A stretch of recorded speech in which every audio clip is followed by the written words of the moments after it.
All right. Did everybody get the workbook? Yes? Good. All right. So today we're going to, hopefully by the end of today, you're going to be on your way to feeling less scattered as you start to become massively productive and carve out those extra hours in your week. That's going to make a real difference, both in your professional life and your personal life. All I ask is that you keep an open mind, refrain from excuses if you can, because I know those tend to pop up a lot, and just give it a go for 1 week. 1 week afterwards, next week, that's it. And if after 1 week you don't make any traction, at least carve out 5 hours in your week. You get your money back, and you are more than welcome to going back to being ScatterBrain. Sound good? All right. So clarify, identify, and systemize. That's what we're going to cover today. Have you ever heard yourself or anybody else say, I am so busy, there's never enough time in the day? Anybody? Yeah, totally. Managing time effectively is one of the most undervalued things, undervalued uses of time that I think people in business have. And it's one of the most important skills that we can have as professionals, entrepreneurs, business owners, whoever you call yourself, whatever you classify yourself. Time management is an essential skill. In fact, studies have shown that for every 1 minute of planning, you save as many as 10 minutes in execution. That's crazy to me. When I first read that, I thought, holy crap, but it makes sense to me. It really does. Working excessive hours for a long amount of time is hard, not only on your mental state, but it's hard on your body as well, right? It leads to health issues such as burnout and stress, low productivity, lack of focus, relationship struggles. All of that ends up having a huge impact in your business. So when we want to start to create more fulfillment and efficiency and a better work-life balance, it's important to create opportunities and success habits that allow you to enjoy the process along the way. For me, it's all about the process along the way. If you don't enjoy that, what's the sense, right? Because obviously, if you don't enjoy what you're doing, burnout comes really quickly. And believe me, I've been there. It is not fun. So this workbook is going to give you the tools and strategies needed to help create easier days with more time to do the things that you never get to do. I just want you to remember one thing. Your only job is to do all that you can in 1 day, but not more than you can in 1 day. That's your job. Okay, you're never, ever going to get it all done. Believe me, we try. But if you shift your focus, right, to your priorities, instead of all the tasks that you've got in your head and that you know you should be, could be, would be doing, those priorities will help to move the needle in your business way quicker than anything else. You're going to see faster results with more energy and time to spare. It's simple, right? It's just simple. I know that anybody who's a parent, you know that multitasking is essential, right? You're managing kids, you're managing your spouse, you're managing meals, laundry, bottles, whatever it is. You are multitasking or else you don't get it all done.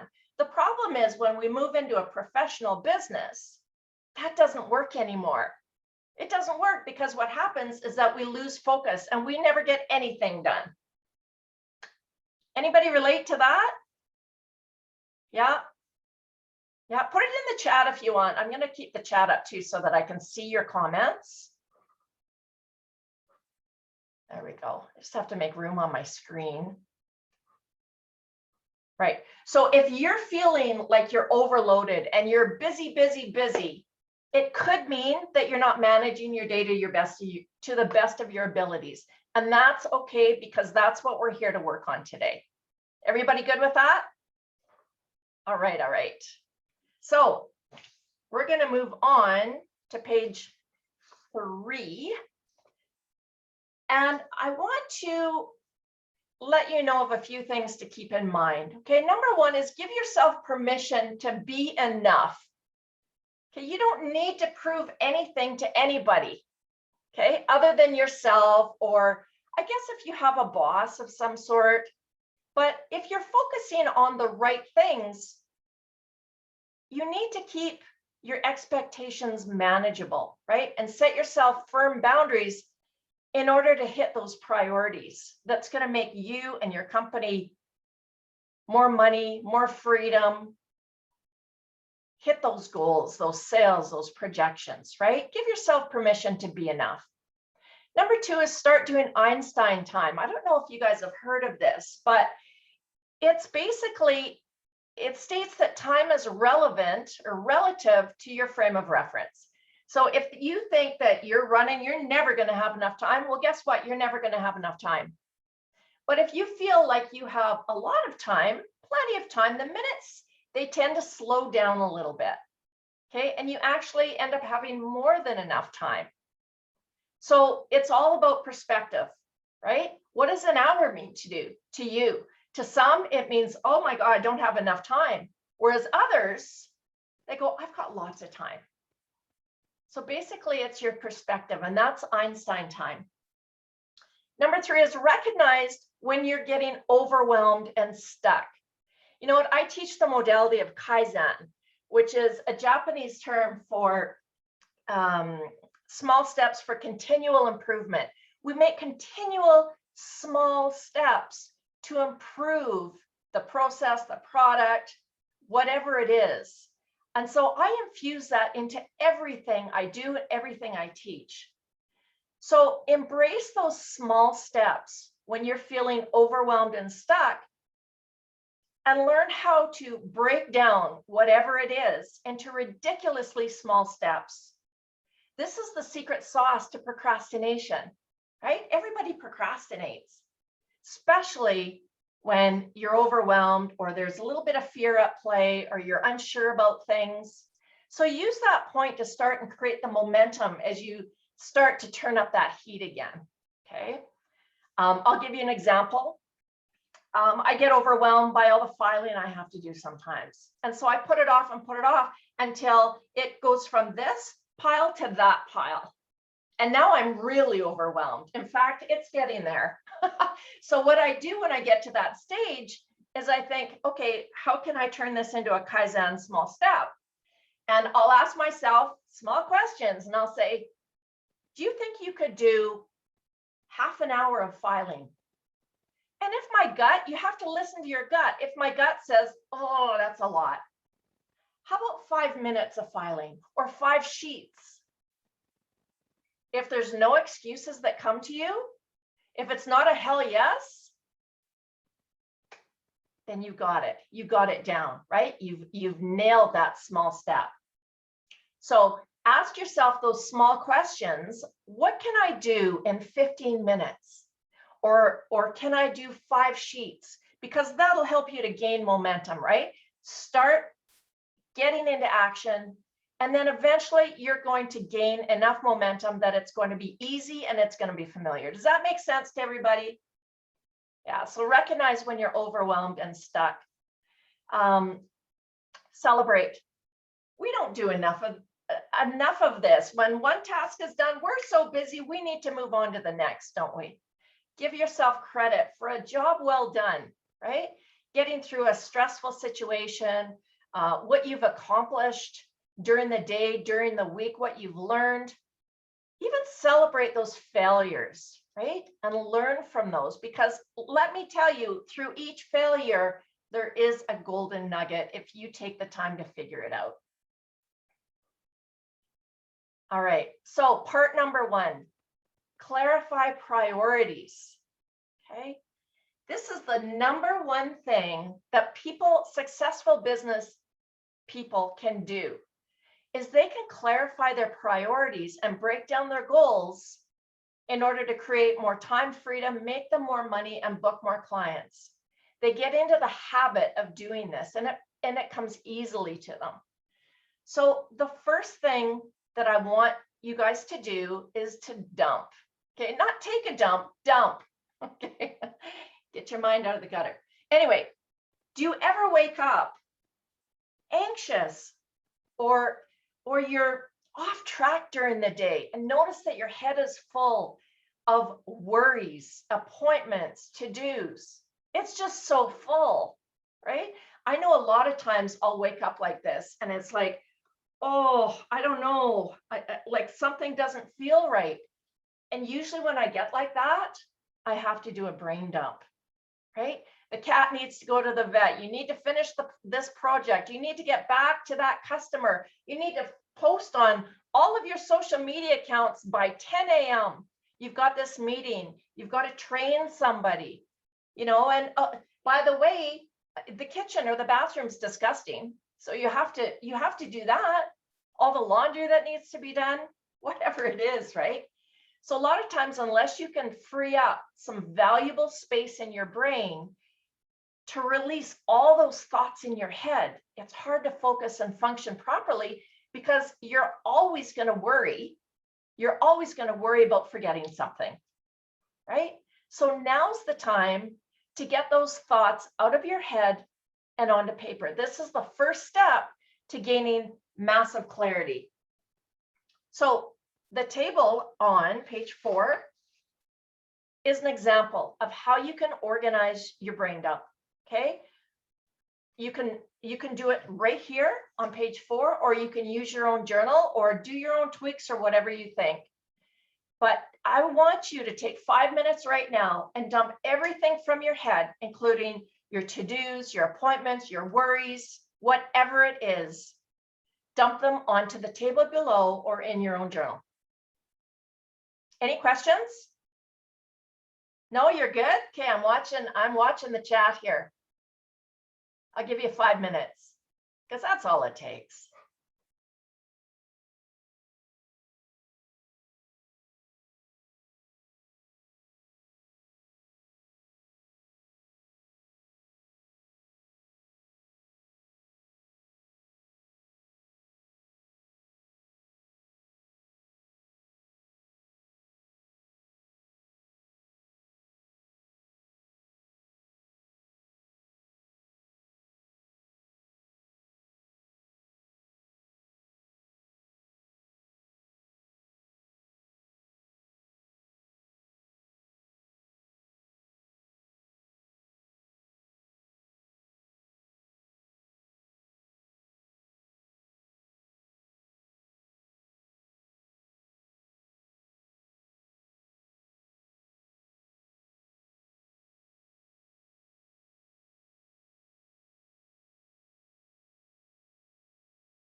Okay, everybody good? So now that you've dumped either your work-related or your personal thoughts out of your head and onto paper, it's time to organize what really needs to be done.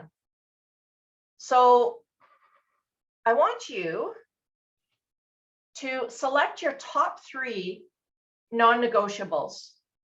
That is your top 3 priorities that require your attention first.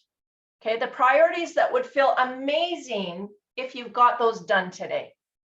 Those include money-making priorities, client booking priorities, goal milestones, any priority that you want to zone in on today that will help to move the needle, give you more freedom somehow, whatever it is that's priority. I want you to put an asterisk beside them, or you can color code them to signify importance, okay?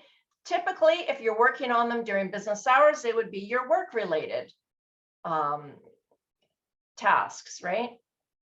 Now you can use the Eisenhower matrix on page 5 to decide which is urgent and which isn't. So quadrant 1 is urgent and important, right? Those are the ones that you want to do first.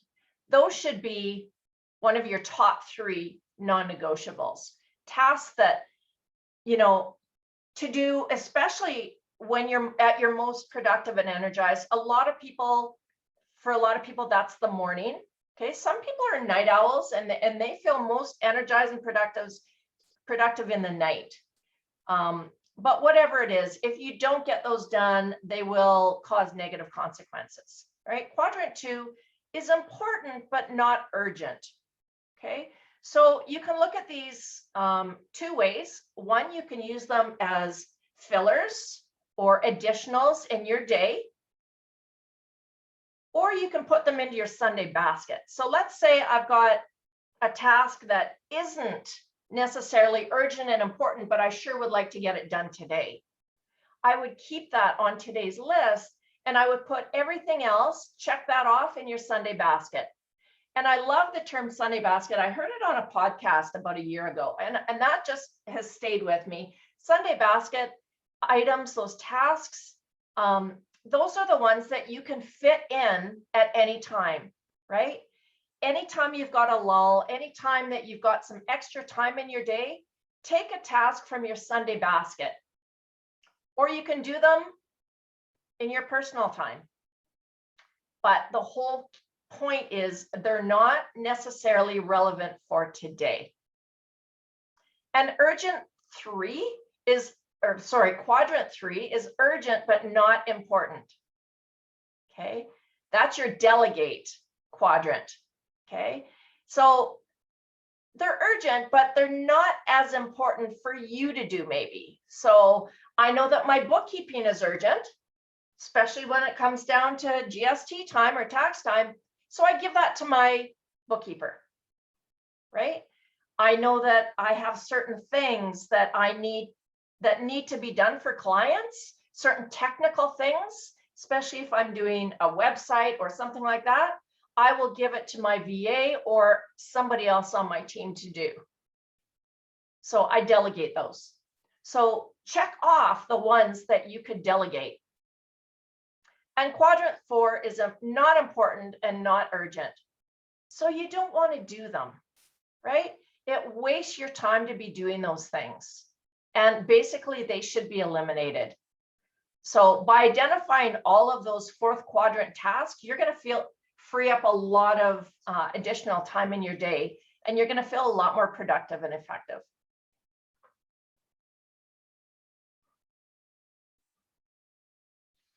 Does anybody need more time on that? No, you're good? Okay. So now that you've identified the priorities for the day, I want you to transfer those priorities, those tasks that you want to do today, to your own get to do list on the next page. Actually, no, I put it on the, oh no, it is on the next page, page 7. okay? Or you can start your own daily sheet. There's also an additional copy in the back of your workbook in case you want to copy that and utilize it. So why do I call it my get to-do list? Because honestly, I think that when we're in the profession that we love, the business that we love, it's a pleasure doing these things, right? I get to do them. It doesn't become a chore. I'm grateful to be doing these things in order to build my business and make it better. Does that make sense? I think it's, a lot of it is how you resonate with certain things. And when I can call it my get to do list, it just makes me happy. So here's some tips for the best result. I love time blocking. And I'll tell you why. Has anybody heard of Parkinson's law? No? A lot of head shaking, no. So Parkinson's law states that work expands to fill the time allocated for its completion. Okay, there's a story of a woman whose only task in a day is to send a postcard. A task that would normally take, a busy person approximately 3 or 5 minutes. But this woman spends an hour finding the card, another half an hour looking for her glasses, 90 minutes writing the card, 20 minutes deciding whether or not to take the umbrella along to walk to the mailbox. And it goes on and on and on until her day is filled because she had all day to do it. Right? How often does that happen to us in business? We have to, we have a follow-up email to write, right? So we search for the notes to make that follow-up, whether we have them in our CRM or in the back of a business card from the networking event the night before. Then along the way, we find another contact that we haven't followed up with in a while. So we'll just spend a minute and just, say hi. Well, that's 20 minutes later after we, write and rewrite and tweak and retweak just to say hi. And we may as well go through all of our messages now that we're here, right? If we're on LinkedIn or Facebook or Instagram, wherever you are. So you start going through all those messages. And then you see, Dennis posted something. I bet he has something really interesting to say. I'll just have a little read. Oh, and then you start to like it and you comment on it, right? Well, let's see what other posts he's got. And after 2 hours, right, you're back and you're hungry. So you get up and you go for a quick bite, maybe pour yourself or make yourself a coffee.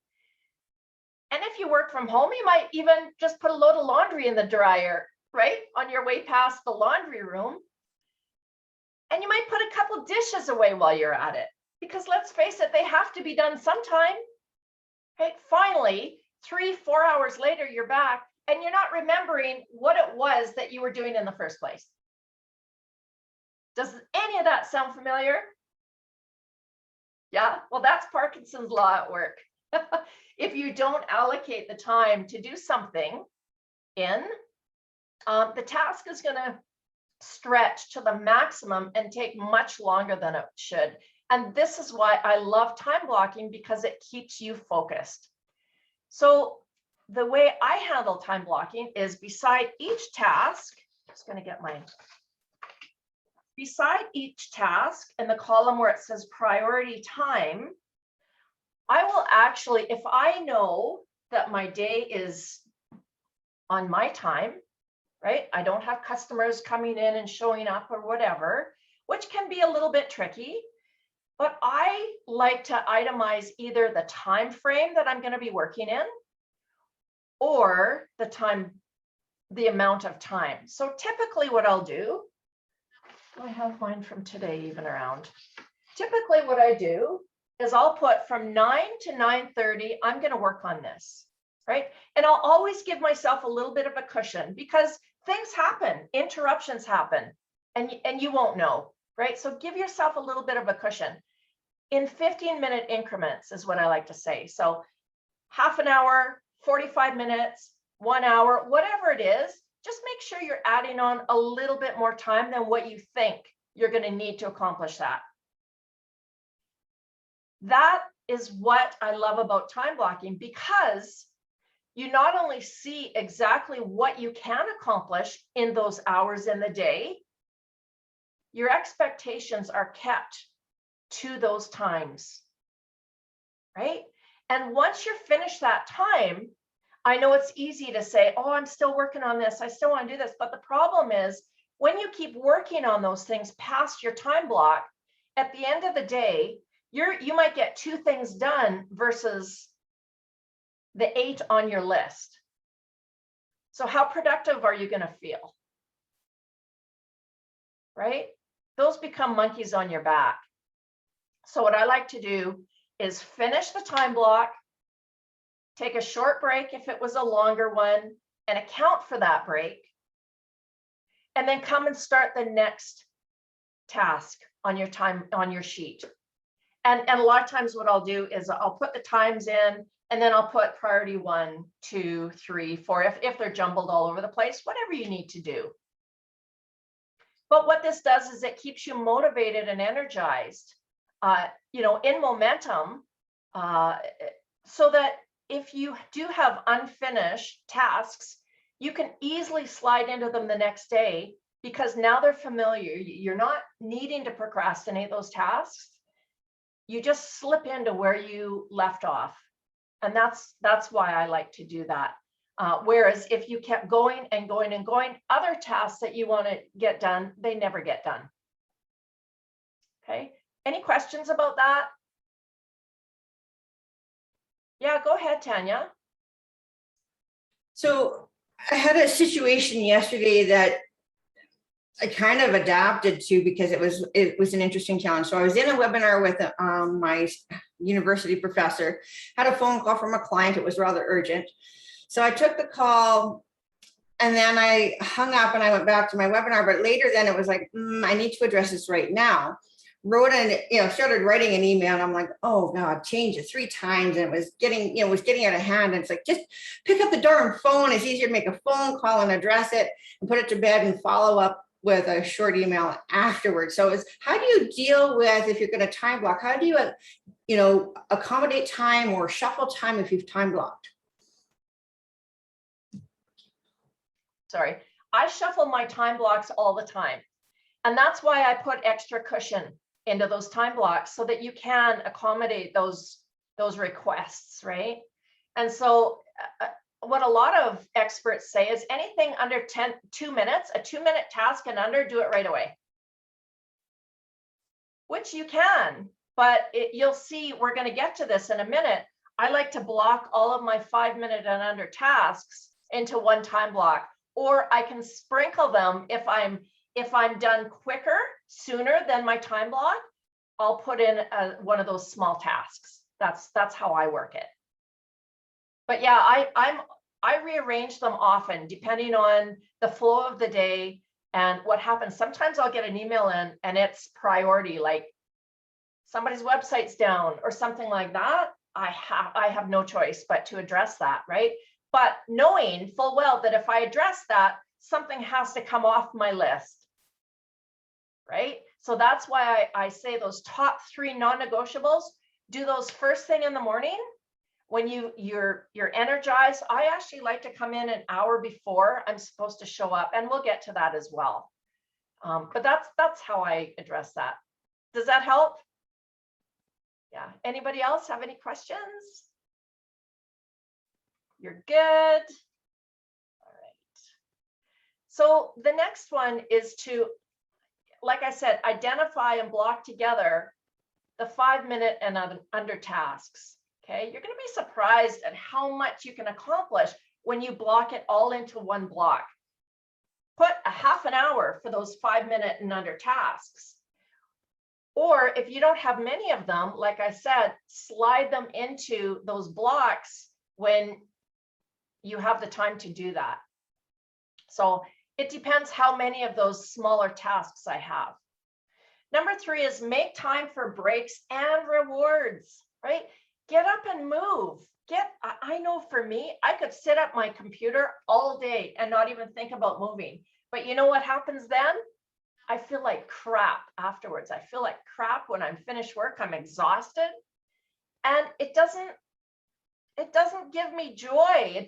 I don't look forward to going into work the next day if I know all I'm going to be doing is sitting in front of my computer.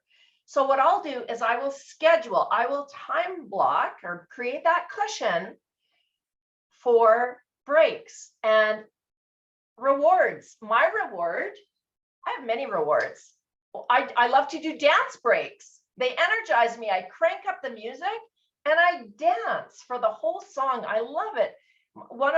Another one of my rewards is I get to play with my dog, right? Get down on my hands and knees and throw his toy and just play for a bit because it's energizing.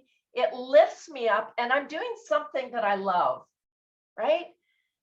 So what rewards can you give yourself during the day in between some of those time blocks? Some people it's, walking around the building. Some people it's making a special chai tea latte. Whatever it is, I want you to write down a few rewards there. I think I've got up to 6 there on that page. Page 6. So just take a minute or so and write down those rewards. And then I want to hear some of them.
As you're doing that, I want you to look at that get to-do list and start filling out your tasks on that list, your top 3 priorities.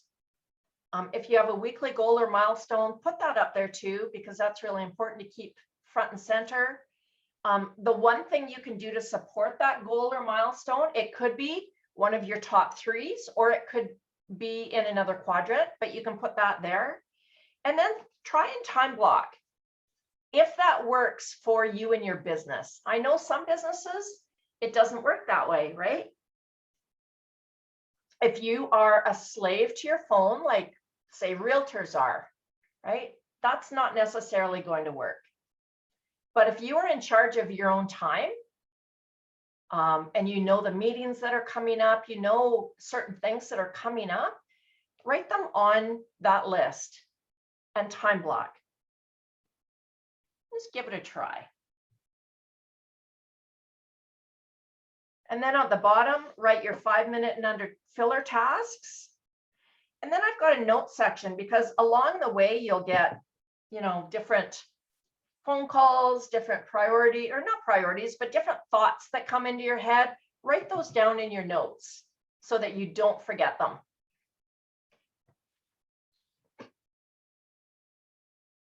Like a lot of times in my 5-minute under tasks, I'll have, invoice so-and-so or give so-and-so a call. In my notes, I might say check in with so-and-so about this project, right? It doesn't necessarily have to be today. It could be tomorrow, but those are my notes so that I don't forget. And then if you're an affirmation girl or guy, put that in there, whatever you're grateful for, because that helps to kind of shift your mindset, right? From, oh, I'm doing the same thing again, right? You shift your mindset into some things that you're grateful for, and it makes a world of difference.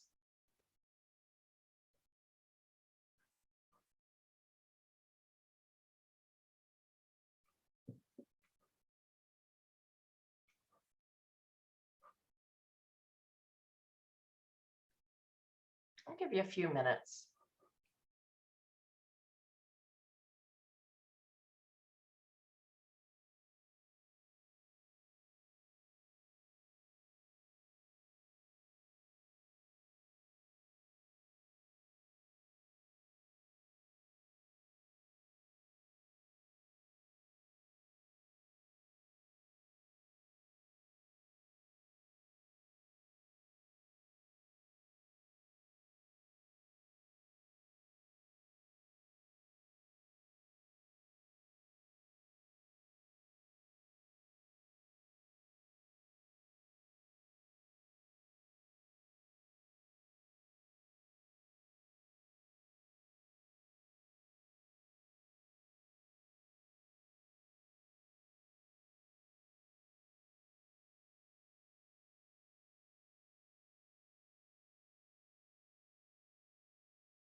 The other thing I should mention is that sometimes it's really important for those who love to work long hours to predetermine your quitting time, your finish time. And there is a spot on that sheet for that. And it just reminds you, I need to do this all the time because I could work all night, especially if it's something that, you know, I'm in the flow about, or I'm in the flow with. I could just keep working, but that doesn't serve me or my family or my state of mind, my peace of mind. So I like to put, remind myself when I'm going to stop working.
All right, I want to say welcome to Carol. Carol, we are on page 6 and 7 of the workbook.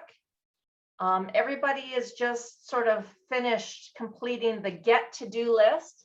So you'll have to watch the recording to get caught up, but we're moving into part 2. But for now, does anybody want to share what type of rewards they can give themselves along the day to create more energy and joy as they go? Anybody want to share that? And you can share it in the chat, or if you're shy, or take your mic off. How about you, Dwayne? I'm volunteering. I just posted quick nap. Won't actually sleep, but I'll what I do is I just shut my door, shut my blinds, shut my lights right off type of thing, and just take a 5-minute breather, right? And close your eyes and stuff like that. And it really helps. So yeah, I agreed. Absolutely. Anybody else? I like to do photography, so sometimes I'll take my cell phone for a walk and just take a couple photos and come back. Sometimes it clears your brain. Nice. And it gets you thinking more creatively as well. Yeah. Yeah, excellent. Anybody else want to take a shot? Anybody else do dance breaks? Woo, woo, Erica, come on, my girl. Are you a dance break girl? Lenora?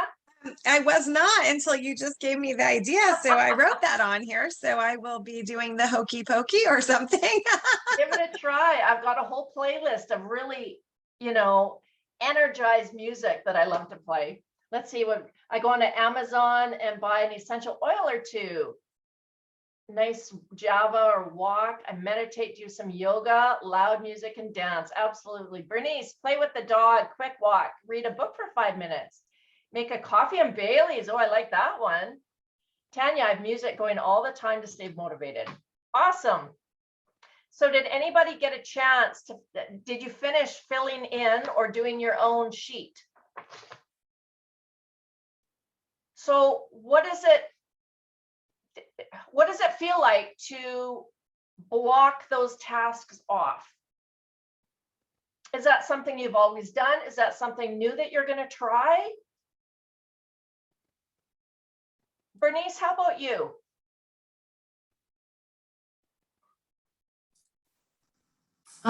Yeah, I kind of have a schedule in mind every day what I'm going to do and when it needs to be done by. Okay, cool. Yeah. Dwayne, you were going to say something. yeah, I have done this a million times, so it's just a good reminder to get my butt back in gear, because I can go for a little while and then I'll fall off the wagon, right? So I'm a time management anonymous person, I guess. I should say. I know what you mean, because the days that I feel the most scattered, Yeah. I forgot to fill out my list. Yeah, you I bet. forgot to fill it out.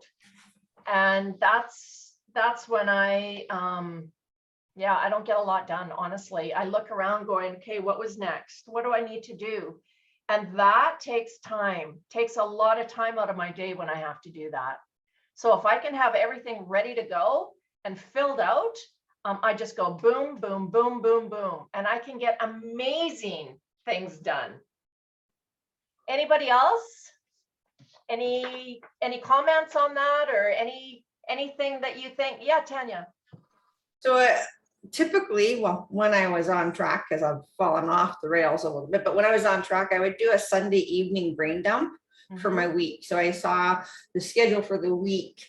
I think the biggest thing missing for me was remembering to allocate the time and be generous with myself for, achieving those. Absolutely. And if it works for you to do a weekly brain dump, by all means. For me, I'll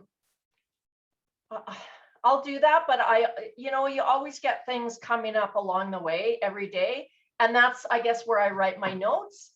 And then I have those notes ready to go for my list the next day, which we'll get to as well. I've been talking too much. I need a candy. We are moving into part 2. Identify your environment. And that is page 8. So our environment is a huge influence, right, of how we run our business, how successful we end up being. If the environment around us, including mindset, people, habits, and places, aren't in line with our core values, our mission, our vision, if it's not working for us, then we just end up lacking a lot of focus and becoming full of doubt and really insecure with ourselves. You'll find that, well, for me anyway, I start to spiral into, those habits that aren't very good for me. So the first part of that is mindset. It's easy to sabotage ourselves, just, because we're in doubt, right? Because we're not sure of things, we're in fear, we don't have the confidence that we need, we have those limiting beliefs, whatever it is. Basically, it's what everybody on the planet deals with. But when our mindset isn't at our best, that's when we're going to start to procrastinate. And we often we never finish anything we start, right? Because we're either overwhelmed or unsure of our abilities, or we don't feel that anything's going to be good enough, right? For those perfectionists out there. And sometimes we'll often carry stories that we've grown up with or that people have told us about that we just haven't been able to shake because we start to believe them. Right? You can never do anything right. You're so unorganized. You can't do that. Who do you think you are? Right? You're too young, too old, too fat, too skinny, whatever it is. Those thoughts, those beliefs, those stories can sabotage your productivity just as much as your confidence. And it causes us to lose a lot of time if those challenges and barriers aren't managed effectively. Right? So ask yourself, is it possible that you could be holding yourself back because of certain fears or insecurities, overwhelmed stories? And how much time are you wasting because of this? Right? How much time, how many experiences, rich experiences are being wasted because of this? Right? I know a lot of people, they don't like to go networking. They don't like to be visible. They don't know what to say. So they'll make an excuse to stay at home that night or that afternoon or whatever it is, because they're too busy. They're too busy. I don't have time for that. In reality, they're in fear of looking stupid. They're in fear of, they don't know what to say. They don't know who to connect with. They don't want to be left in the corner, basically, feeling rotten about themselves, so they make up excuses and just say they're too busy. So how much time, how many opportunities do you waste over those types of scenarios? So this causes us to ignore our boundaries, right? This is where sometimes our boundaries come into place. As leaders, we often commit to things that aren't necessarily for ourselves, right? They're important to everybody else except for us. If you're a yes person, you know exactly what I'm talking about, right? And sometimes it's because of those fears. We have a fear of not being liked, of being overlooked, missing out, right? It's because it can be because we're trying to convince everybody else of something that we're not totally sure about or sold on ourselves. And that is that we're worthy. So saying yes to everybody and everything just leaves us feeling overwhelmed and full of doubt, remorse. I know, because I used to be that yes person. I would put my hands up. You know how they say, if you want something done, give it to the busiest person in the room? Well, that's true, because they will be the ones to put their hand up and work all hours of the night to get it done. They're the ones doing that. And I used to be that person until I found the word no. I found the word no, and it has changed my life, I have to say, right? The ability to say no more often is going to help you to reduce commitments that don't give you joy, that don't move the needle in your business, and it frees up, that word frees up your schedule for higher leveraged activities and priorities. So if you can relate, say, name 3 yes scenarios you found yourself in that you wished you would have said no to instead. And that's on page 8. Oh, Brenda, I have a story. Oh, go for it. I love stories. This resonates with me. Oh my gosh, big time. So for the past few weeks, I've been on Zoom calls with my church. Now, our church really needs to grow, but they're almost doing everything in their power not to grow. So over the years, I've tried, and then I said, forget this. They don't want to do it. So I'll back off. Well, 2 weeks ago or 3 weeks ago, I was on a Zoom call and they decided they needed a survey. And that's my specialty. So I'm all in. Yes, they finally want to grow. No, I spent hours doing all this, coaching people what to say, and they just didn't follow through. So now I'm angry. Oh, why did I spend all that time? So I guess that feeling went away because I'm on the next Zoom and they're talking about fall activities. And I'm like, why don't we do a trunk or treat? That would be great. Why don't we do this? And then I'm like, oh man. And then he said, and who's going to be in charge? And I just looked down and my husband was sitting next to me, but I texted him and I said, I'm not going to do it. I don't want to. I don't want to say anything.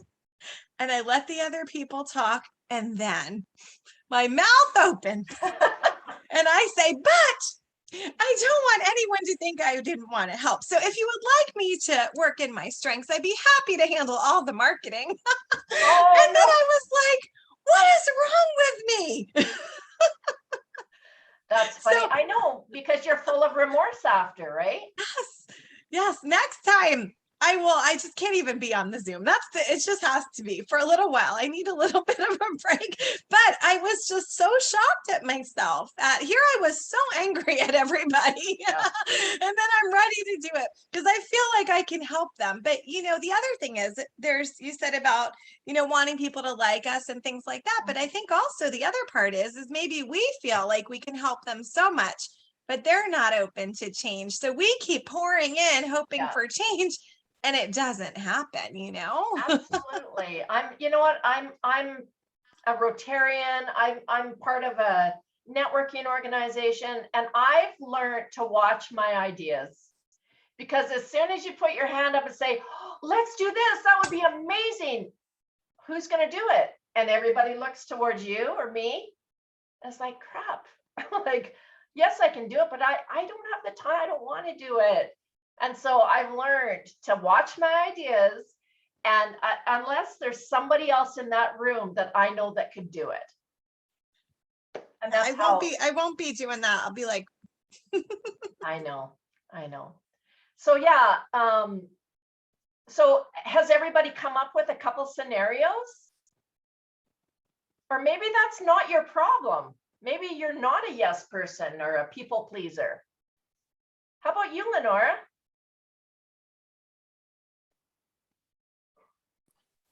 Hello. I think actually for myself, I've gotten so much better at saying no and not having all the excuses why I can't, right? To make yourself feel better. Like, no, I'm sorry because I have this, this, and this. I just say, no, thanks. Doesn't work.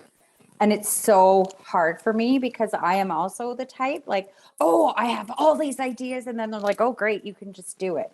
And I said, actually, and I've been better. Like I've been asked to do a couple things and it just didn't work within, it didn't feel right, or it just didn't sit well with me. Exactly. And it was quite a big opportunity. And I said, no, thank you. It's just not the right time right now. And people were like, you said no? Yes, I did. Well, And then, right, they sort of, and for me, that helps me because I'm protecting my boundaries. And I used to always go over and above to please people because I'm a server. And I love that fills my cup is to make you feel good or serve you in some way. So I've stopped and I thought, well, how am I serving myself? I'm not. So I have to serve myself so I can serve you better, right? So saying no and saying kind of those things. But I have melded from, oh yeah, I'll do that. I can do that, to saying no and saying so. And because I'm cognizant, pardon me, of the fact that I'm always volunteering and, doing that, I just have started to say no more often. So it's great. But I have gone through the cycle. Yeah, absolutely. And for me, I ask myself, will it help me to build my business? Will it help me to learn something new? And or will it be fun? If it's not fun for me, the answer is absolutely no. No, no, no. You know what? I've discovered that life is just too short now. I'm getting older, right? I want to have fun and I only want to do things that are going to give me joy.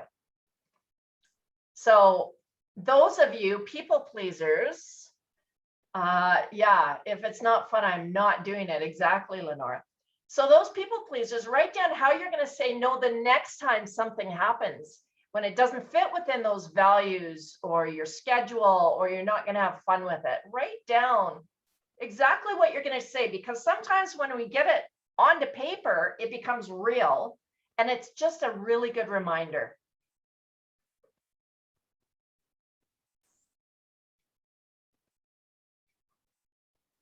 I found my my yeses were actually rather subtle, in that because my office door is often open, people would just walk in and presume that they could take my time. And of Right. course, I love my young adults, especially when they come to visit. But then there's this conflict. Well, I didn't get everything done, and I've got major assignments due for this major course because I'm doing a compressed course from 26 months into 11. And it's like, and I felt a little robbed, and I had to have that dialogue with my daughter and myself saying, this is where I need to have the boundary. So when my door is closed, it's you have to park and wait.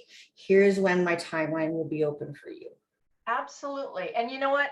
Boundaries can take the shape of many different things. I know when I first started my business, I'm home based. So I have a business line. And at that time, I had a residential line. So when my business line rang, it didn't matter if it was at 10 minutes after 5 when I was done, or 11 o'clock at night, I would run to that phone to answer it because I didn't want to lose out on any business. Well, you know what? You can only do that for so long. And then you say, hey, if I'm not honoring my own boundaries, how am I supposed to expect others to honor my boundaries, right? You answer that phone at 11 o'clock one day. Do you think they're going to try again at that time? Absolutely, because they know that you're going to answer it.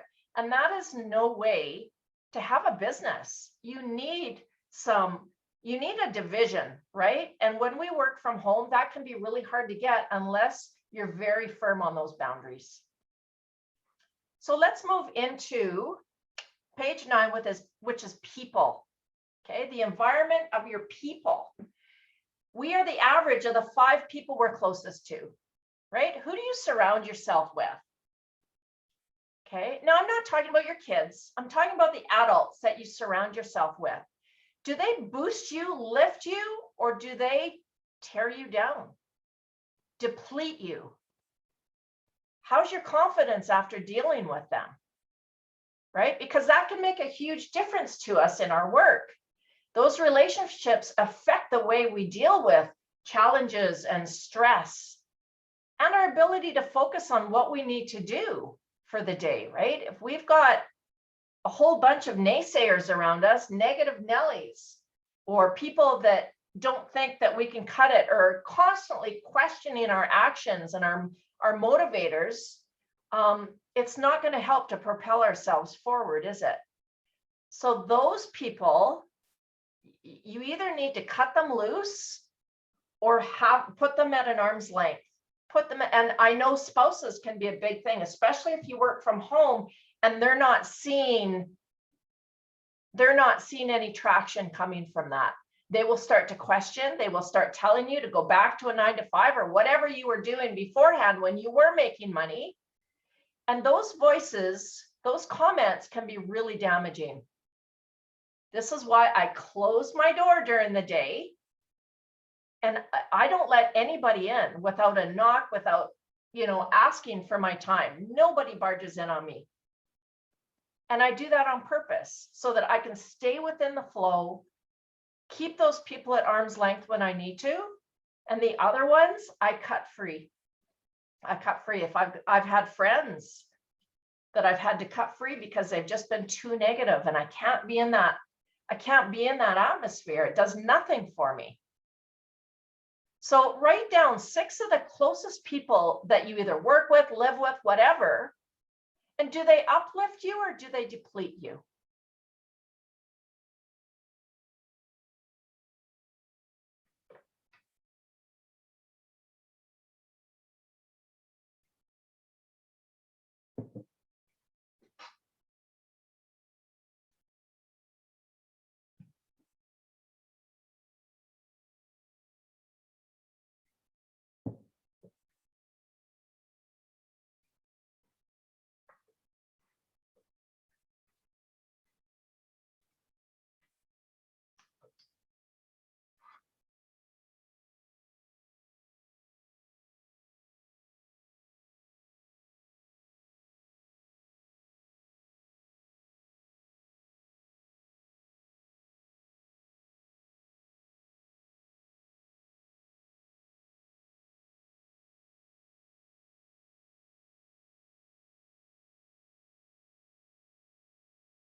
All right. Were there any surprises there?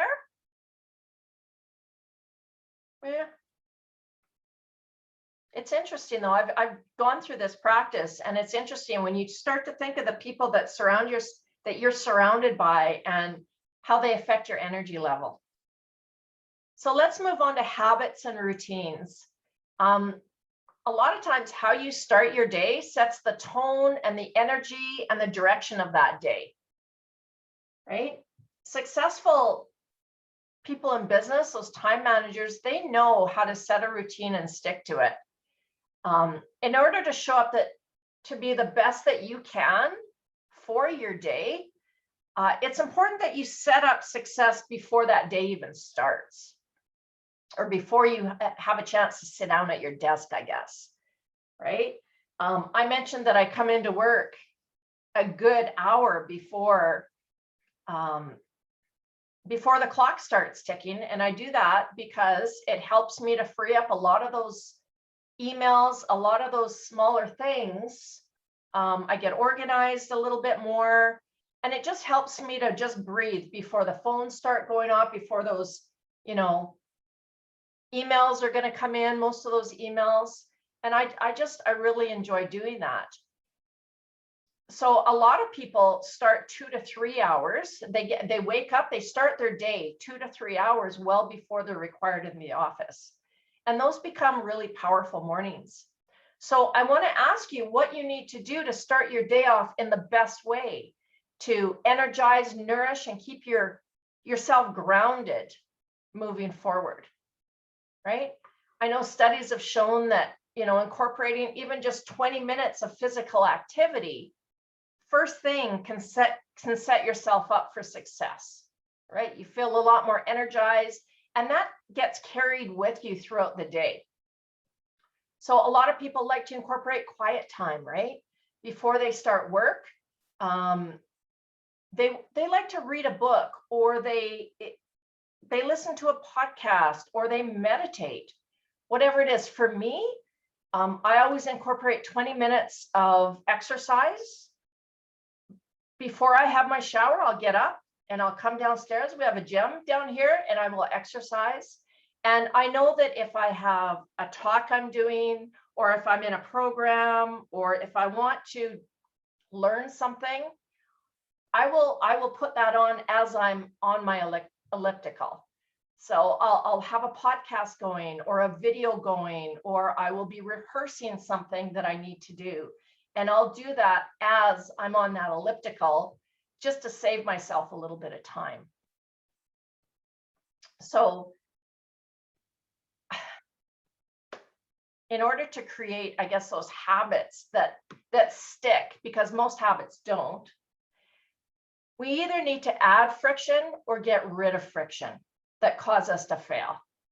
Okay, so I've got an example in there. If you want to read more at night, right?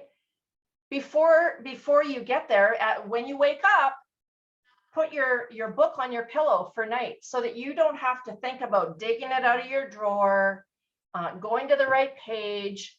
That's friction, right? Take away that friction and make it easy for you. Put your reading glasses on your pillow, put your book so that it's there. There's no more excuses, right? There's no more excuses. If you want to cut down on your television, right? You want to create friction, okay? You want to store the remote in a different drawer far away from your favorite chair, right? You want to make sure that maybe your television is smaller in that main room than in other rooms.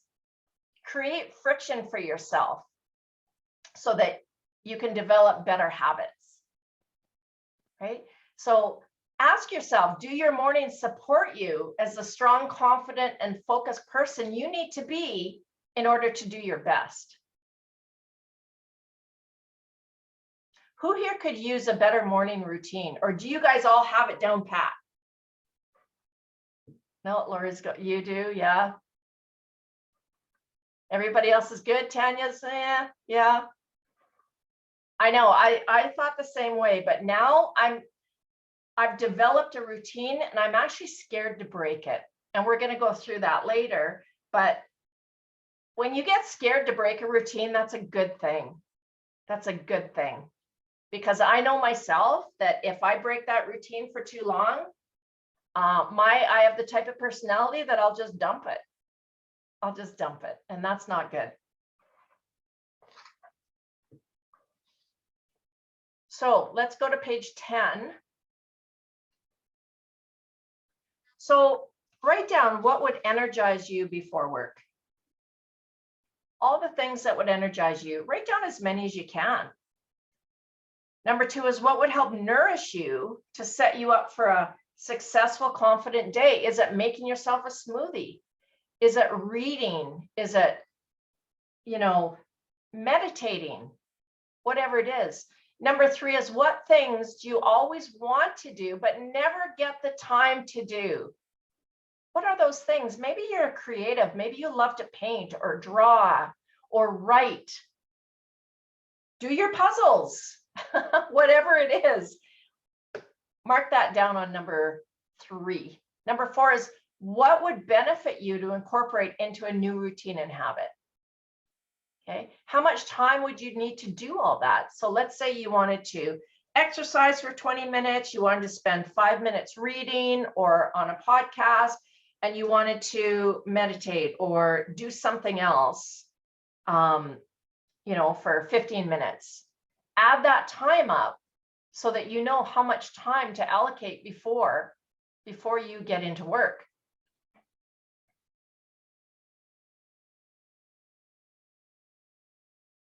And then number 5 is, how can you make it easier for those habits to become consistent and successful? So here's where that friction comes in, right? You're either reducing friction or you're adding friction. I know one thing that, if you want to lose weight, say, now this is my Kaizen brain stepping in here, but one thing that you can do is to, if you go on a lot of meetings and whatnot, you're in your car, you're going places to places, park a little bit further so that you have to walk a little bit more, right? That works in with your day, okay? If you are watching a training, you know what, get up out of your desk and march for a minute at a time, just to keep energized. Okay, that builds exercise into your routine or your day, and eventually you're going to want to do more. You're going to want to do 2 minutes, then 3 minutes, then 4 minutes. It's going to feel so good that you're going to want to naturally do more. Does that make sense? Yeah. All right. So just as important as a morning routine is an evening routine, and that becomes essential for setting yourself up for the day ahead, okay, for the next day. Because you know what, there's nothing better than coming into work and seeing a clean and tidy workspace, right? So I give myself about 15 minutes before I leave the office. I like to do a little 10-second tidy. Anybody who's got kids, you'll know where that comes from. 10-second tidy. To declutter your desk, or my desk and space, and to create a positive energy moving into the next day. Because I know, and actually I've posted this in my Empowered Business Leaders group a time or two. I posted my desk when it was just scattered and so disorganized. Well, guess what kind of day I have? Scattered and disorganized. It's very true. And I tend to get that way. I have piles that I set my stuff into, and yes, I know where those piles are and what's in them, but your mind, all that sees is chaos. Okay, when your mind sees chaos, that's what you execute during the day. That's the environment that you're setting yourself up for. It just depletes your energy in a huge way, right? Our brains, they love familiarity, and they reward us by allowing us to stay calm and focused when we can set the stage for that to happen. Okay, and we're going to cover a little bit more of that in part 3. Did everybody fill out those 5 questions, or do you need one more minute? See a couple heads down. I can give one more minute. I must be talking fast because I think I'm ahead of schedule, which is good, because then we have more time for questions after. The big comfy couch. Yes, Lenore. 10-second tidy.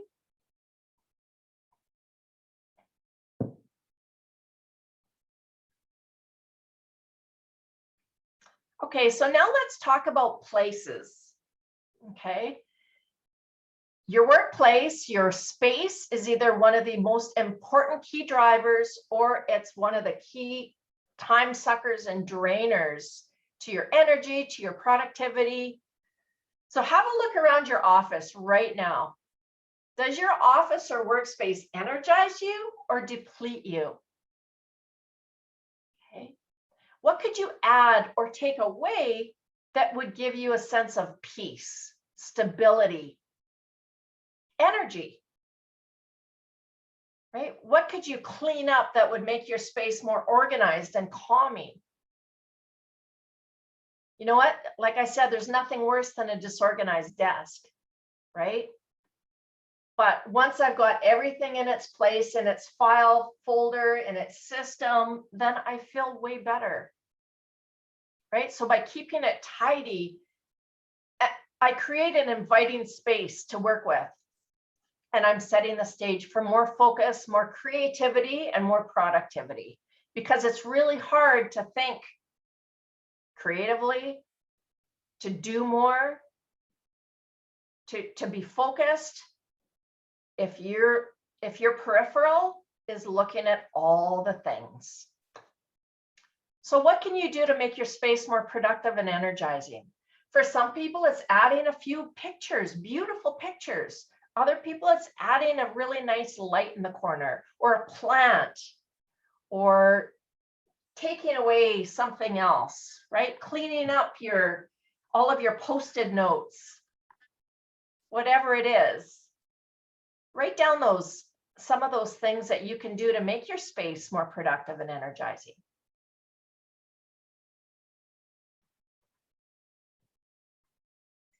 Then once you get a couple, let us know.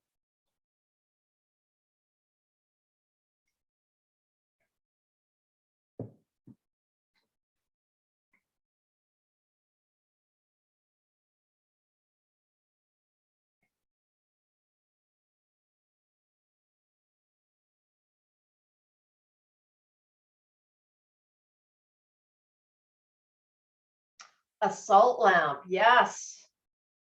I have one upstairs. I don't have one in my office though. That's probably a good idea, Lenora. All over the house, yeah. They're supposed to be really good for you.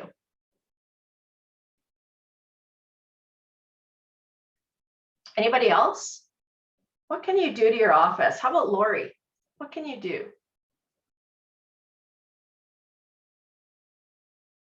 You're on mute. I fixed it. So I was just saying maybe an organizational system, because I have an ADD brain. And so if I'm not organized, I don't feel like I can focus. And so I think maybe that's what I need to go to, but I don't know even where to start. So, but that keeps coming back to my brain. Like if I was more organized, maybe I would get more done. I also am kind of a Jill of all trades. I do a lot. So I have 3 offices, not one. Right. I'm in my engraving room for part of the day. I'm in my office where I do bookkeeping part of the day, and then I'm downstairs doing graphic design. So it's always confusing where to sit or what to do now, right? Or where I should be. So what would it look like if you took one corner from one of those offices and organized it, just one corner for today, or allocate a half an hour towards that corner? Yeah, I totally understand that. Yeah. And I've been actually doing that busy bee thing. What's it called? It's My Hot Mess. I've been watching that show, and she's like, get rid of the stuff that you haven't touched in a year. You haven't, you may use it someday. That doesn't exist. Like if you need it, you'll go buy it, right? Like I hold on to way too much crap. So yeah. So it's decluttering the let my brain kind of focus again. For sure. Carol, are you with us? How about you? What can you do to beautify and energize your space? Maybe she's not with us. Carol, you bounce back in if you can. How about you, Bernice? Oh, there she is. I'm sorry. It took me a while to find the unmute button because I put something in the chat. I thought some oxygen generating plants would be helpful. That would be really helpful. And they're beautiful to look at, right? They really are. I usually make plants die, so mine are plastic, but I still like having them in here. Right. Yeah. I usually kill them too. I usually, in fact, I'm the only person I know who killed a sansevieria. Oh, that's funny. How about you, Bernice? I have a really nice workspace. Actually, my workspace is on the lower level of my home, and it looks out onto a lake that we live on. So it's nice and bright, and I'm kind of a clutter freak. So I like to keep the clutter down. So that's It's Yeah. a good. Good. Yeah. So that's, yeah, no, that's excellent. Boy, I wish I had a lake to look out to. That would be awesome. Yeah, it's really nice. I really enjoy it. Yeah. And so, you know what, when I find that I still hit a wall, I'm still finding myself stuck. Sometimes it truly is where I'm working, right? My place, my environment. So sometimes I'll take my laptop to a cafe. Sometimes I'll take it outside in the summer and just work out there. Or, you know what, I remember being in an office with others at one point, and I used to just go to a different place to work. Like I may not have had a laptop, but if I was, you know, needing to write something or create content or whatever, I would take my notepad and go upstairs where nobody else was. It was actually the storage room. And I hung out there for an hour or two. And just doing that helps me to be more creative. It kind of unlocks certain things in my brain, because a lot of times when you're looking around the same walls, it's hard to be creative. It's hard to think differently. It's hard to come up with different ideas, right? So if you have a laptop, try moving to different areas of the building or going to a cafe or outside, whatever the case may be. And I bet you'll find that you'll have a completely different experience. So where could you go when you need an uplift, you need to be more creative, or you need a refreshing environment? Maybe write that down, write a couple of ideas down so that those become top of mind for you.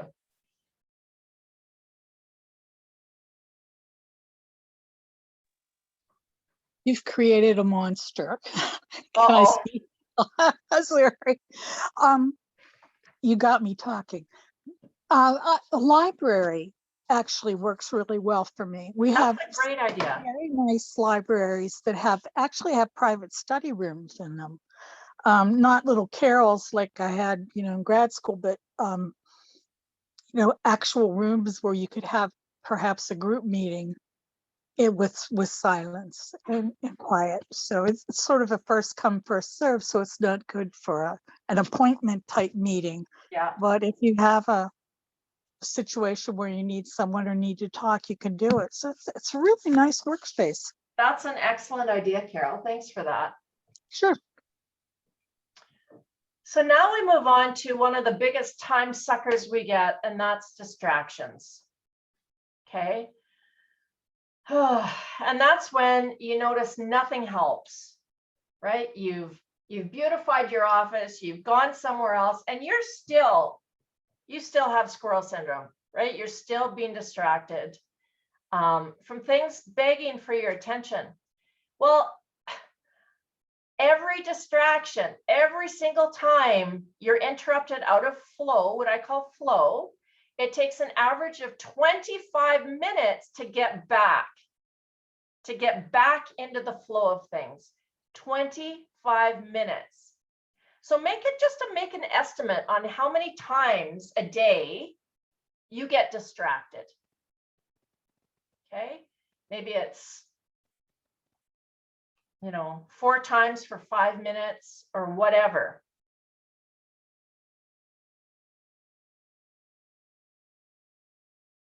Okay. Now take that number and multiply it by 25. If you have a 1-minute distraction, so let's say you've got 5 distractions a day, time that by 25. I got 5,000. Brenda, I got 5,000. Well, okay, yeah, because we're talking minutes here, right? 5,000 minutes. Because once Grace gets home, forget it. It's like 200 times is what I wrote. Yeah, no, that's 200 times. That's funny. So let's say you have 5 distractions times 25 minutes equals 125 minutes. divided by hours, that's 2 hours in your day. 2 hours in your day that you're spending trying to get back into flow. That's a lot of time, you guys. That's a lot of time. In other words, that 30 seconds on Facebook isn't just 30 seconds, it's 25 minutes plus 30 seconds or whatever, right? So studies have shown that that's how many minutes of concentration you're losing when you're taken down that garden path. Distractions, they don't just eat up time, but they derail your mental progress for, you know, like you say, up to a half an hour afterwards. That's assuming that you haven't been further distracted along the way. Right? Remember Parkinson's law there? So all of those distractions not only affect our productivity, but they have negative side effects, such as they give us higher stress. We work longer hours. We have a lower confidence level, and we get to be in a bad mood. It makes us feeling like we're in a bad mood. And that's no place where we'd like to be. So distractions are the single main thieves of productivity, and they can sabotage even the most seasoned in business. I mean, we constantly have things coming at us every day, stealing our focus away from what truly matters, those priorities, right? But most distractions happen because we're either overwhelmed, we're procrastinating, or we're in fear of something. Okay, it's because we're overwhelmed, procrastinating, or we're in fear. If you've ever been a victim of that, you know that in order to fix something, you have to know where it's broken first, right? So I have a sheet, the disruption buster. Actually, it's at the end. It's at the end of your workbook. And it's going to help you to start to recognize those patterns and interruptions that keep robbing your time and your energy from you. So before you do that, this is the exercise that I want you guys to do this week. Okay, so starting Monday. I mean, you can do it tomorrow if you're working tomorrow, whatever it is. But I want you to give it a full work week. And before you do that, I want you to write down how much time you think you average on daily distractions that could be minimized. Okay, social media, multitasking, unnecessary meetings, email consumption, noise, right? You get distracted because it's too noisy maybe.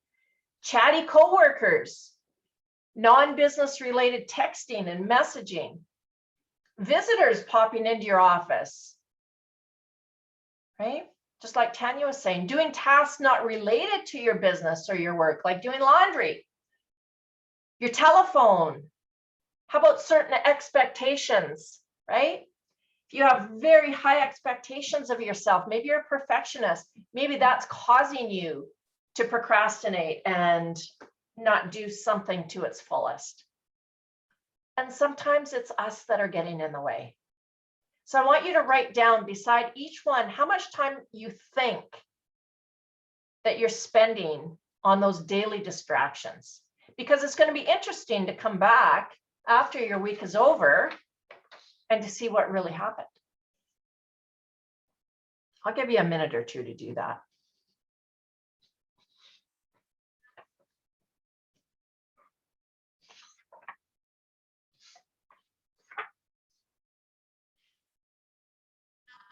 Now, chatty coworkers can also be chatty family members too, right? Brenda, what do you mean by expectations or you? Well, expectations. So if you're a perfectionist, right, you've got those high expectations of yourself, maybe of others, and that causes you to procrastinate. It causes you to be overly hard on yourself. And all those things are time consuming. Right. And when I say you, your mindset, your fears, your limiting beliefs, those stories you've been told, how much time do they take up in your day? You know, sometimes we hold back on making certain decisions or taking certain risks in our business because we don't think we can do it, or we don't think we should do it, or we're not good enough, or blah, blah, blah, right? All those decisions, all those reservations we have, those doubts, they steal time away from us.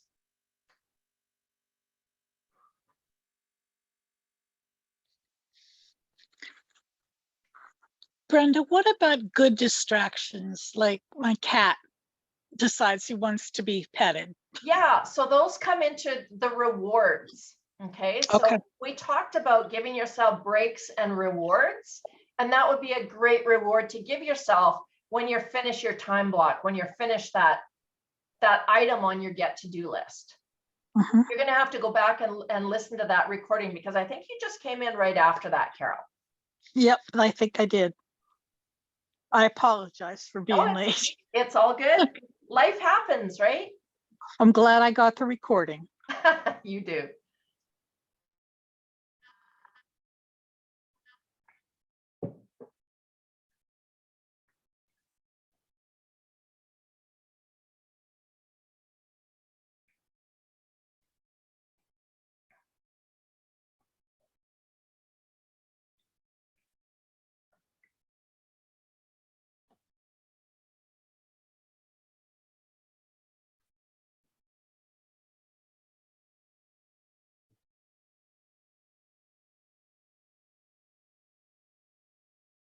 So while you're doing that, here's a couple tips to keep distractions at bay. One is to turn off your notifications from your desktop and your phone. I know for me, I used to have notifications whenever somebody Facebook messaged me, or, you know, I used to have this ding, and it was this notification in the corner of my screen. Well, what did I want to do after that? I wanted to check that notification, right? Because it had to be important, which it never was. It never was, by the way. There goes 25 minutes down the drain, right? Because then I'm led down a little bit of a garden path and doing that. And then I come back, and now I've got to get back into flow. Take off those notifications, silence your phone, right? In fact, put your phone away in a drawer or turn it upside down so that you don't see it, okay? That's why I have a phone with a phone case. I can just shut it. And then I'm not reminded when people are texting me or messaging me. I can deal with it later. Commit to looking at your emails only a couple times a day. Now, this doesn't work for everybody. I know if I only looked at my emails twice a day, that wouldn't work for my deadlines. I've got clients, you know, my other business, I'm a graphic designer. So sometimes I'm waiting for feedback. I'm waiting for my clients to get back to me. But in saying that, I don't have it up on my other screen anymore. I have two screens. I don't have it up on my second screen anymore because it's too distracting. I always want to look at it. So when I have a break in my schedule, that's when I look at those emails. Time block. Always time block and set certain deadlines, because what gets scheduled gets done. Okay, if it's not scheduled, it's not done. It will never get done as far as I'm concerned anyway. I don't know about you guys, but I have to time block, I have to schedule. Again, well, the next one is schedule specific times and dates for meetings. Which of those meetings can be handled through a simple phone call? You don't have to rally up the troops every single time if it's just going to be a simple thing to address. Sometimes you can just get on the phone, or an email chain will do that, right? We have way too many meetings in our society. I truly believe that.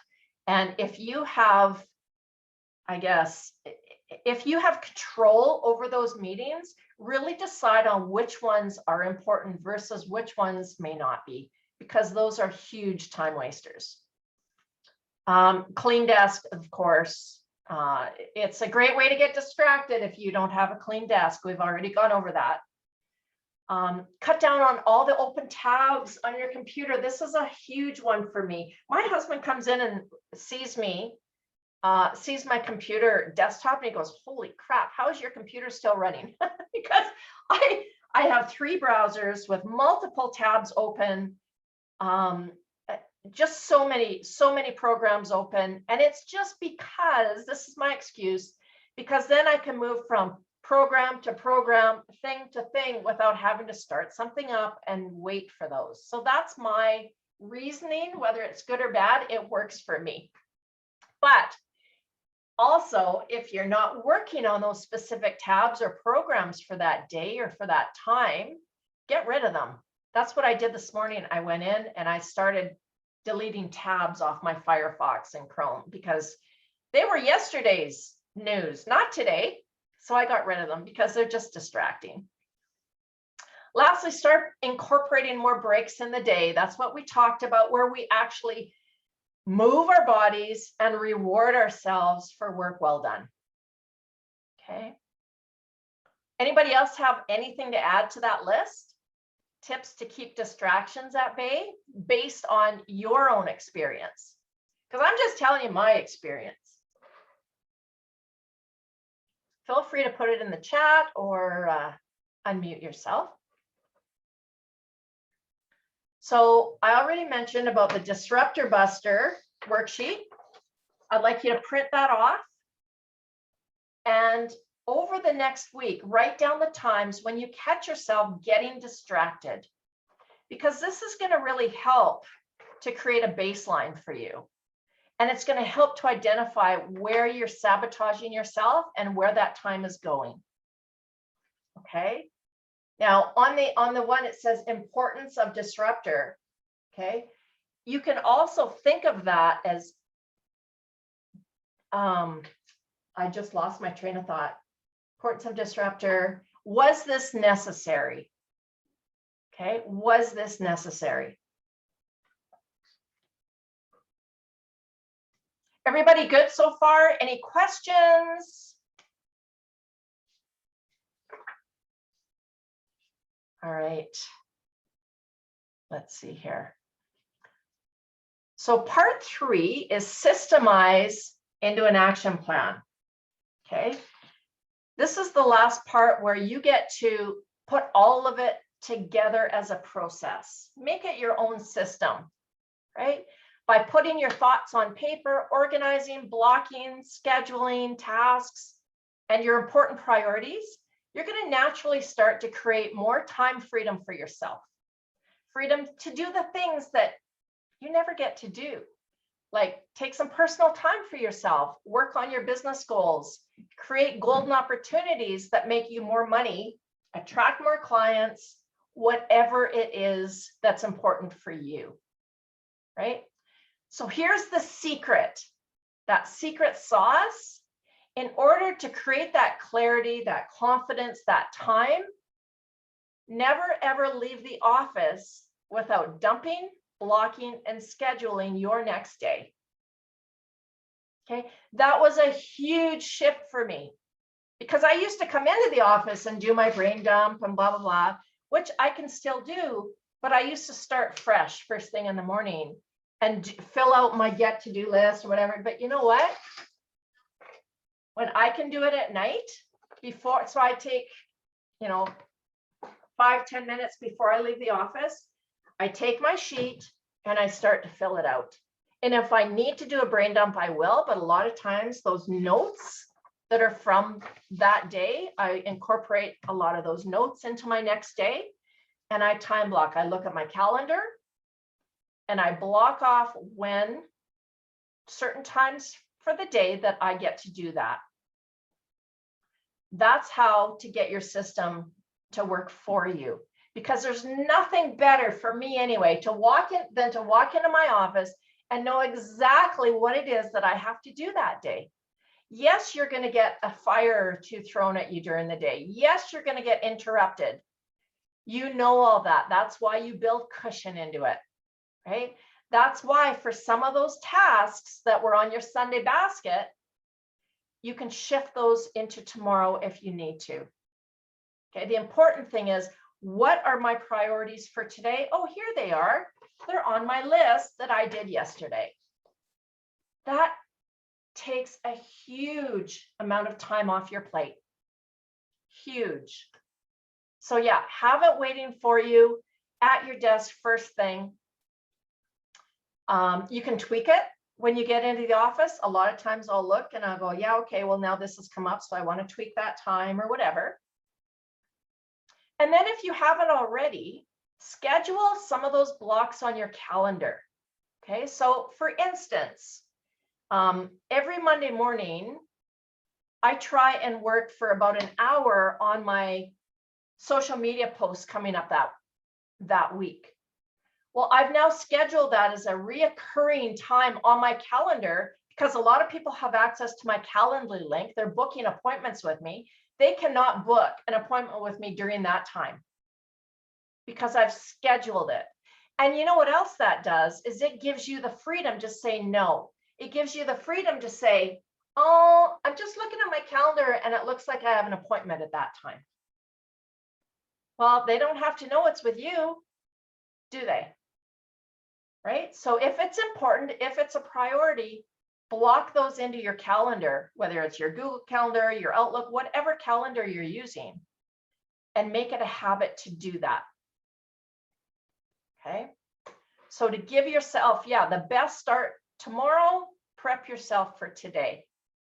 Dump, organize, prioritize, schedule, rinse and repeat. You are going to sleep better, knowing that everything's been allocated and acknowledged without the need to remember anything, right? Because when I'm trying to remember things, it keeps me up at night. It keeps me up at night. So if you want to create added consistency, create a way to reward yourself with a hit of dopamine every time you do something, okay? So dopamine rewards can mean anything from crossing off your list. There's nothing better that I love than to physically cross something off my list. It just gives me such joy. Like I can't even explain it, to cross something off my list. Now I know a lot of people, they don't care about that, but that works for me. It is that hit of dopamine that I get, okay? So you can also do Jerry Seinfeld's X marks the spot on the calendar. Do you guys know about Jerry and what he does? Tanya, I think you know this because I've gone over this in our program. So Seinfeld explains, he was asked how he writes so many jokes, right? How he explains it is that every January, he hangs up a large year at a glance calendar on his wall. And for every day he writes new material, he has the exquisite pleasure that can only come from drawing a big red X on that day. Drawing those X's got to be a lot of fun for him and rewarding, so he kept doing it. Eventually, he didn't want to break the chain of red X's. You see how that works? So if you've got a habit that you want to get into, look at what you're doing, right? And put an X. Maybe your habit is actually doing the things, those time blocked tasks on your list, right? Doing the things that are going to help you to stay less distracted and more focused. Once you get to the end of your day, you look at that and go, hey, I did pretty good today. Mark an X on that calendar, or anything else. It could be for, you know, exercise or nutrition or whatever you want. But that's the problem, or that's the thing, is never break that chain. So not only does that approach program your body and your mind to sit down and do whatever you need to do daily, but it motivates you to continue that beautiful string of big red X's, so that if you don't do what you're supposed to do that day, it doesn't feel good, right? It doesn't feel good in your gut because now you've broken the chain and you have to start all over.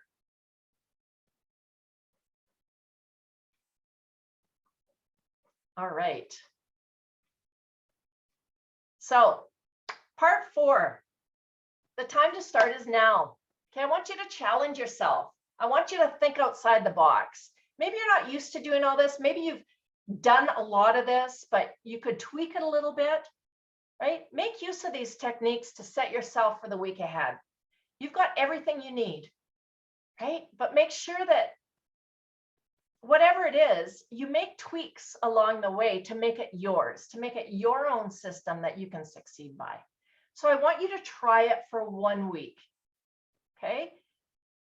Do your time blocking, do your list, your disruption buster sheet. I want you to try that for 1 week. Keep track of all of your achievements, where you've saved time, and then go to, I have a link, I believe, and I'm going to send it out as well. I couldn't, yeah, something happened with my program. I couldn't make it clickable. So anyway, I have the big long link in there. That's a form, a survey. Thank you, Erica. That's a form that you guys can all fill out because I want to know about your successes and your experience, okay? So, and as a bit of enticement, maybe, I'm going to offer you a couple bonuses to do that, okay? People who come back after a week and fill that form out, you're going to be able to do 2 things. One is to apply for a free business coaching session, a business growth coaching session with me, where we're going to work together to help make your business experience more fulfilling and more rewarding, okay?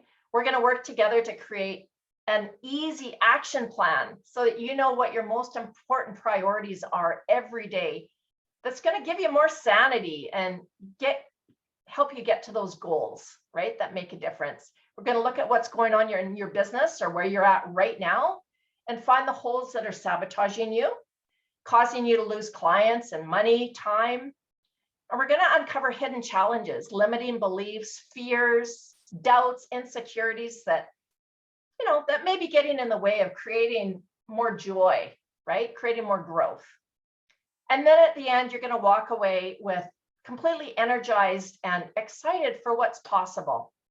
All right, starting right then.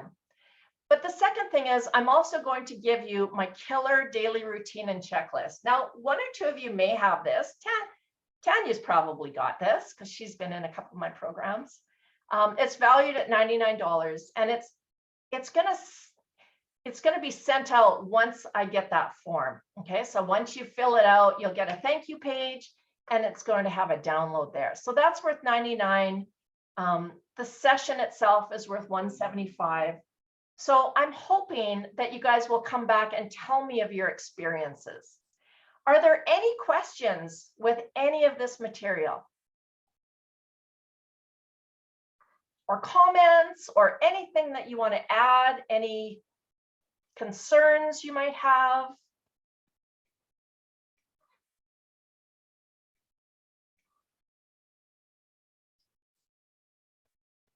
Erica, how about you? Sorry, I just realized I forgot to send the link to my show. So I was like, I have to go. Oh. Sorry, I think this was fabulous.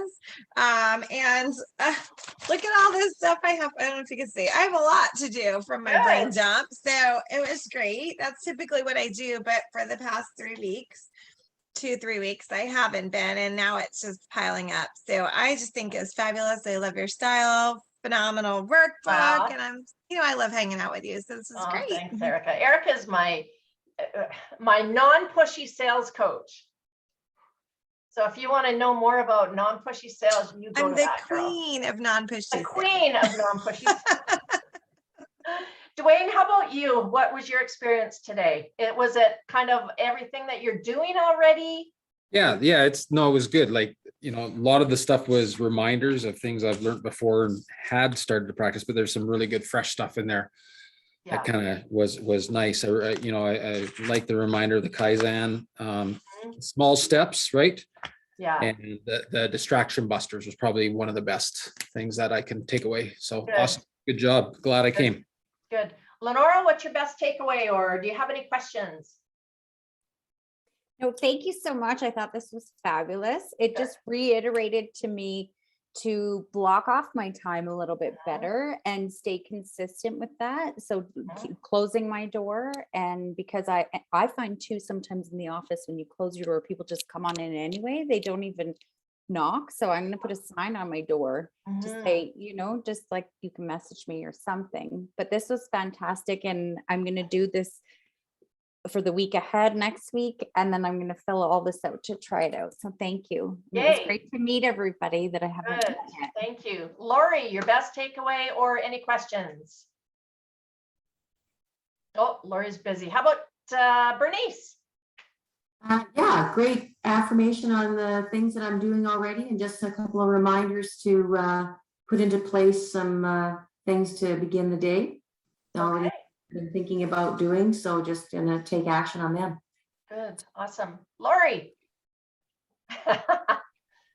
I really enjoyed it. I'm not really a planner. I have a calendar and I cross them off as I go, and but my day consists of a lot of distractions, and I think that that's where I kind of have to hone them back. You know, not every phone call is right now, and they could wait. You know, someone could call, I can call you back. You know, sometimes it's just getting interrupted for, you know, telemarketer, like, and that takes 10 minutes out of your time, and then by the time you get your brain back going and stuff. And I really appreciate this. I think I hope that I get more hours out of my week. So Good.